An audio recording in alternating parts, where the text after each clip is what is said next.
Magandang araw mga kaparikoy. Maraming salamat sa inyong lahat. Welcome back sa aking channel at Nil Media TV.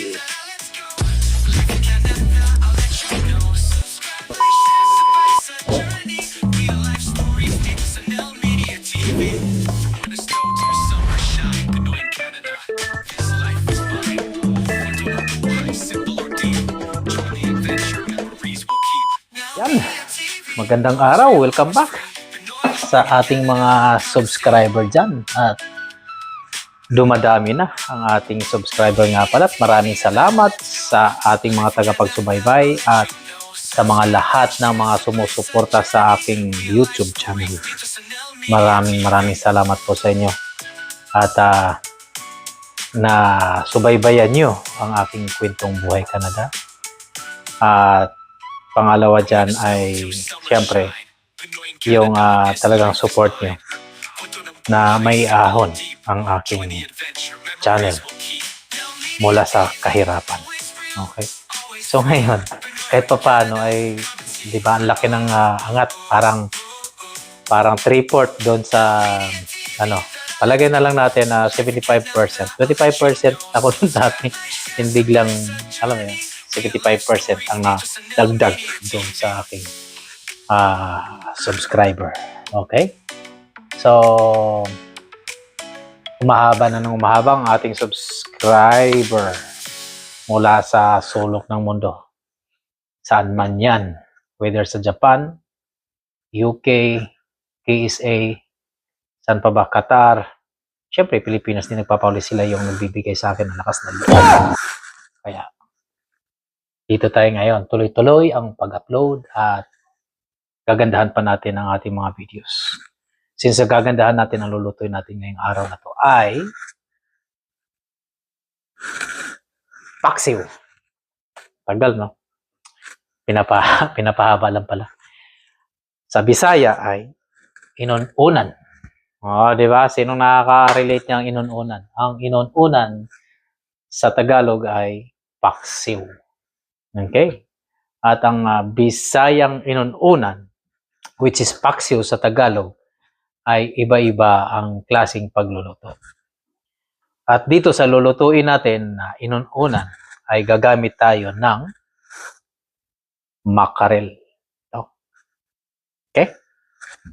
Kumbaga sa atin yan ay parang hasa-hasa. Okay? Para sa ating mga Bisayang tagapagsubaybay at mga natin, kaparikoy. Okay? So, ngayon, ang pagkakaiba doon sa paksiw ng ibang mga provinces, kasi may iba naman talaga sa pagluluto. Sa mga Bisaya, sa amin kasi, ay more on sa luya. At hindi kami mostly, hindi naglalagay ng tubig, kundi suka ang pantubig namin. Then, sa ngayon, ay gagamitin natin ng kamatis. Ayan, ano tayong kamatis? Para sa ganon, yung alat at saka yung vinegar na ibibigay natin o ilalagay natin doon sa paksiw ay mag-neutralize siya. Hindi siya ganun ka-alat at hindi rin siya ganun ka-asim. So, ang kamatis ay ang magbibigay ng pantay na lasa doon sa pagiging paksiw o inununan natin. At alam nyo ba ang inununan na to, kahit 1 linggo, 2 linggo, hindi kayang sirain yan. Bakit? Dahil wala talagang katubig-tubig yan. Patutuyuin natin itong inununan na to sa pamagitan ng suka. At ang sukang gamit natin ay lutong Pinoy vinegar. Okay? So, easy lang, di ba? Ito, ipapakita naman natin ang ingredients ng mga ito. Tara! Yan. So, ito na yung asa-asa natin, makarel. So, maglalagay tayo ng oil doon sa ating inununan. At, alam nyo na, luya, garlic, at saka sibuyas. At hindi nagpapauli ang lahat ang sili. Iyan ang nagpapalasa at nagpapasarap ng kain natin dyan. Di ba? Okay? So, yun lang. At mapapansin nyo to, baka inisip nyo tubig yan. Binigar yan. Sinaling ko lang yan dyan para mas madali kong iyan. Oh, di ba? So, yan lang mga kaparikoy. At syempre, salt and pepper. Kukuha tayo ng salt and pepper. Tika lang. Nakalimutan dyan ang salt and pepper. Yan lalagyan na natin. Oh, then seasoning ninyo. Whether maglalagay kayo ng magic sarap or kahit ano. Okay? Muling pagbabalik. At ito na yung dagdag ng ingredients natin. Salt and pepper. May seasoning pa.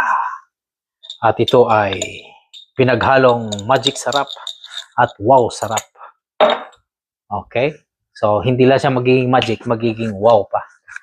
O, sige, tara, umpisa na natin. Painitin natin yung kalan. Ilalagay natin yung lahat-lahat ng mga anik-anik.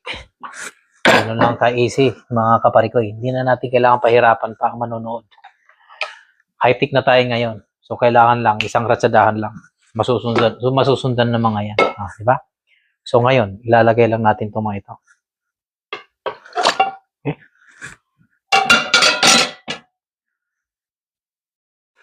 Ayan.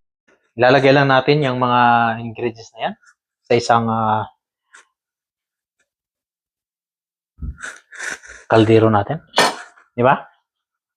So, ganun lang. I-on muna natin yung ventilation natin. At ganun lang ka-easy yung mga kaparikoy. Nakikita nyo naman yan. Di ba? So, ilalagay nyo lang yan. Lahat yan. Ganun lang ka-easy yan. O, di ba? So, ngayon, gagamit tayo ngayon ng hindi na tayo gagamit ng miller. Kasi na i-miller pa natin, nahirapan pa tayo. So, gagamit na tayo na ngayon ng sea salt. Yan, sea salt. Bubudbud mo lang yan. Okay? At syempre, hindi nagpapahuli ang lahat. Ang paminta.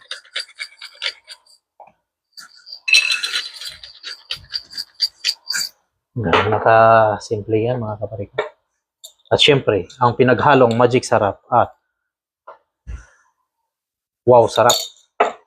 Ganon lang kadali yan mga kapariko. At vinegar.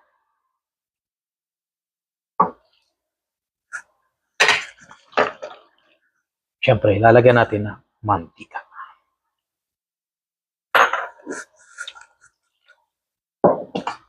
Haluin mo lang yan mga kaparikoy sa kamay.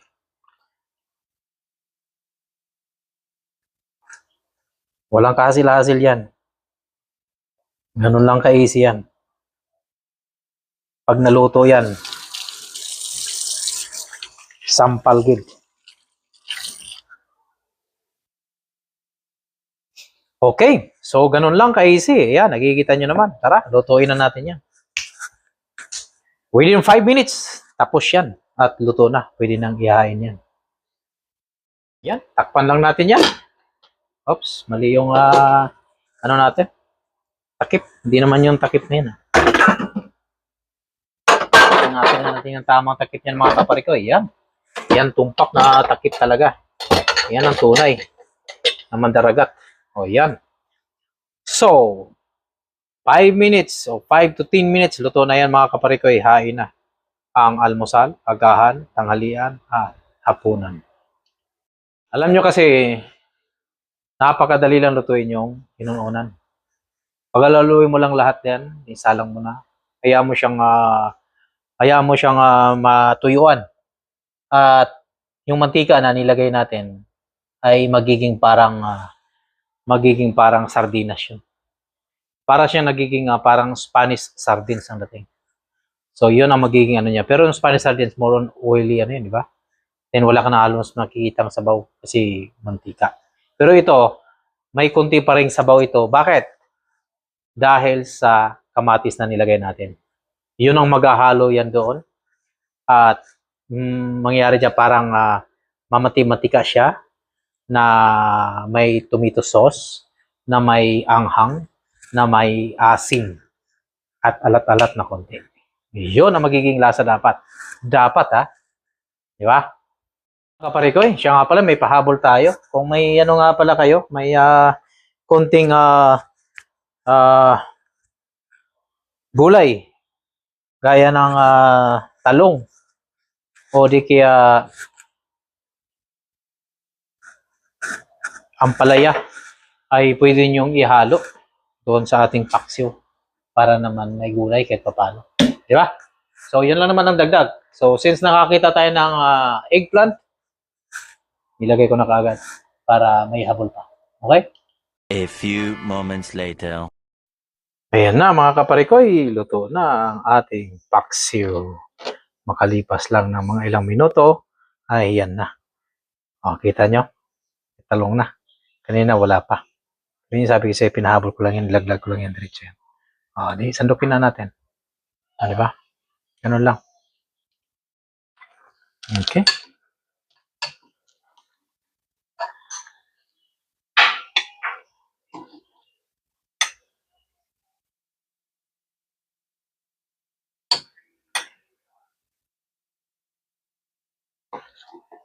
Kita mo mga kaparikoy, yung tunog na yan. Yan. Yan. Yan lang yung sabaw niyan. Yan. O, puro sa suka yan. Na sabaw. Tsaka mantika. Kaya sobrang sarap niyan.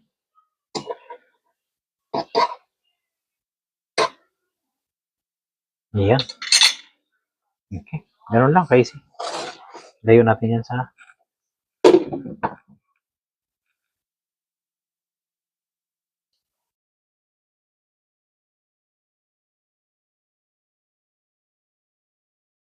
Ayan.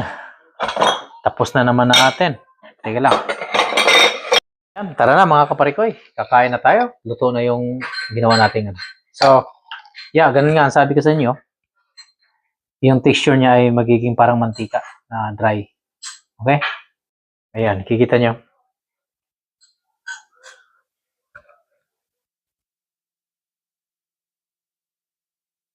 So, dry siya. So, hindi siya masabaw. Pero nagmamatika siya. O, di ba? Okay? Yan.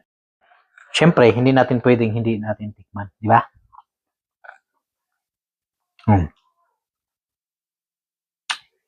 Kailangan nakakamay kayo para masarap talaga yung kainan ba.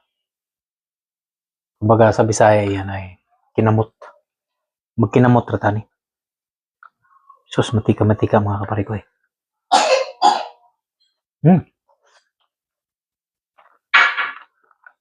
Ang init.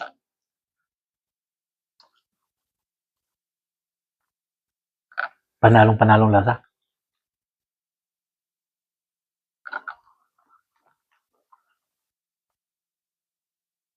Yan ang inuunan na tinatawag.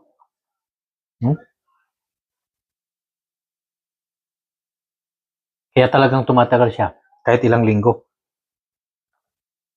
Kasi wala siyang tubig. Wala lahat eh. Kundi yung nagpapaano lang niya ay yung suka lang. Asin at saka seasoning niya. Wala na iba.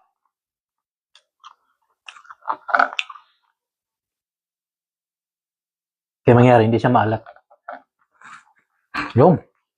Kaya, dito ulit, nagtatapos ang ating segment, mga kaparikoy. Ang inuunan cooking vlog ni kaparikoy ninyo.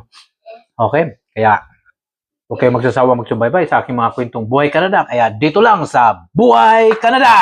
Hey!